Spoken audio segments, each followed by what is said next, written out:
Hello दोस्तों, कैसे हो आप। दोस्तों, हम आपके लिए लेके आ गए हैं एक ज़बरदस्त खबर जो आई है रिलायंस इंफ्रास्ट्रक्चर लिमिटेड की तरफ से। दोस्तों, आपको पता है कि रिलायंस पावर, रिलायंस इंफ्रा, ये सारी कंपनियां हैं वो अनिल अंबानी जी की हैं। और आप देख सकते हो कि ये खबर आज ही आई है, मतलब 31 दिसंबर को आई है। अभी मार्केट भी नहीं खुला है और साल का आज आखिरी दिन है।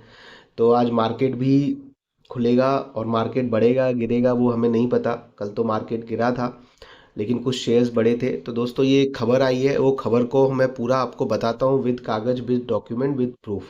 तो बिना कागज के तो हम कोई बात नहीं करते, क्योंकि जो हम कह रहे हैं या जो भी हम कहेंगे उससे आपकी पॉकेट पे असर पड़ेगा, इसलिए हम कागज लेके आते हैं, प्रूफ लेके आते हैं।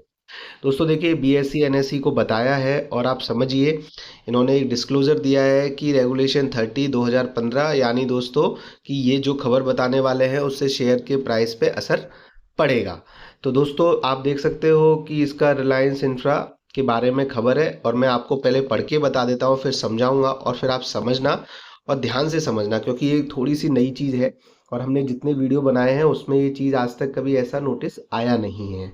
तो मैं आपको वीडियो पूरा देखिएगा ताकि आप कोई भी चीज़ स्किप मत करिएगा, ताकि आप सही चीज़ समझ पाएँ।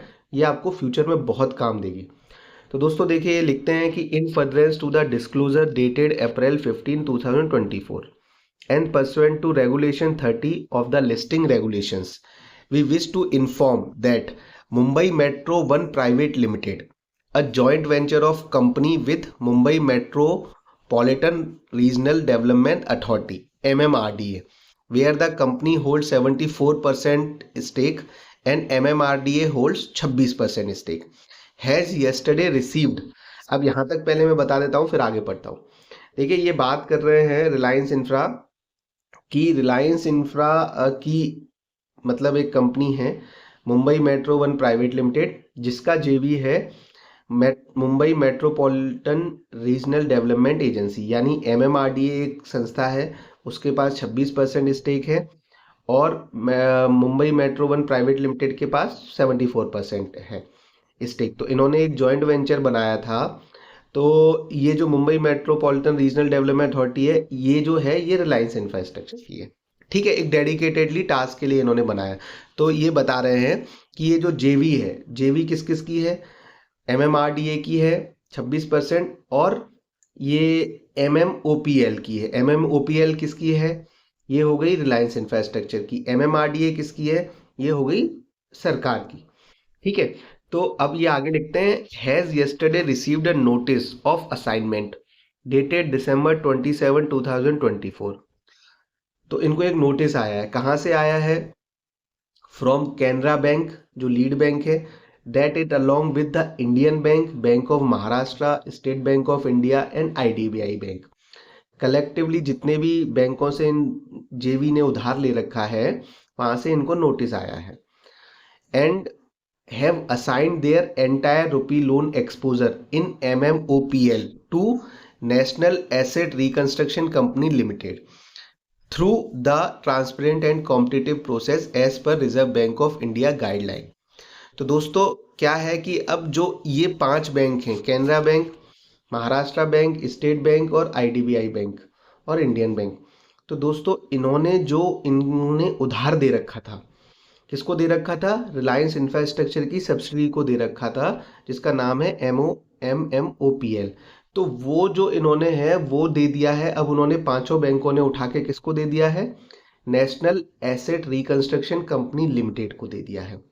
ठीक है। अब मैं यहाँ पर ये बता दूं, जिनको नहीं पता ये आप ध्यान से समझिएगा कि नेशनल एसेट रिकंस्ट्रक्शन कंपनी क्या है और सरकारी है, प्राइवेट है, क्या है।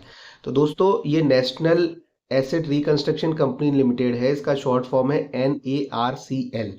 ये 2021 में गवर्नमेंट ऑफ इंडिया ने बनाई है। क्यों बनाई है? कि जो जो कंपनियां हैं, जिनको, जो लीडिंग बैंक है, लीडिंग बैंक कौन सी होगी? जो PSU बैंक है। उन्होंने, PSU बैंक ने जिस जिस कंपनी को उधार दे रखा है, बड़ी बड़ी कंपनियां, मतलब 500 करोड़ से ज्यादा का लोन, तो वो कंपनियां अगर टाइमली अपना पैसा नहीं चुका पा रही हैं, तो उस पैसे को, उस उधारी को, जो बैंक हैं, PSU बैंक हैं, उनके बैलेंस शीट से खत्म करने के लिए ये NARCL है, ये खरीद लेता है। ठीक है, मतलब उधारी खरीद लेता है। उधारी कैसे खरीद लेता है? सपोज करो आज की डेट में रिलायंस इंफ्रा को मान लो इस सब्सिडी को देने हैं इन पांचों बैंकों के मिला के 1000 करोड़। तो ये क्या करेगा, ये अपना पूरा का पूरा लोन NARCL को दे देगा, बोलेगा भाई तू 1000 करोड़ मत दे, तू हमें 800 करोड़ दे दे। तो आज क्या होगा कि आज कुछ पैसा मिल गया। अगर कुछ पैसा मिल गया तो इससे क्या होगा कि जो PSU बैंक है उनकी स्ट्रेंथ बढ़ जाएगी, उनकी भले ही लॉस हो गया पर पैसा तो आज आ गया, उस पैसे को किसी और को उधार दे के वो कमाएंगे और पैसा। तो ये काम करती है NARCL। अब आपको समझ में आ गया होगा। तो ये क्या है कि और इसमें जो लीड बैंक है वो कैनरा बैंक है। तो इन्होंने पांचों बैंकों ने मिला के अपना पूरा का पूरा एसेट है वो बेच दिया है, मतलब उधारी बेच दी है NARCL को। अब NARCL आज चुकाए कल चुकाए कैसे चुकाएगी वो उसका काम है। ठीक है, तो ये पूरा का पूरा प्रोसेस हुआ है। और अब मुद्दे की बात है दोस्तों कि क्या ये अच्छा हुआ है कि क्या बुरा हुआ है।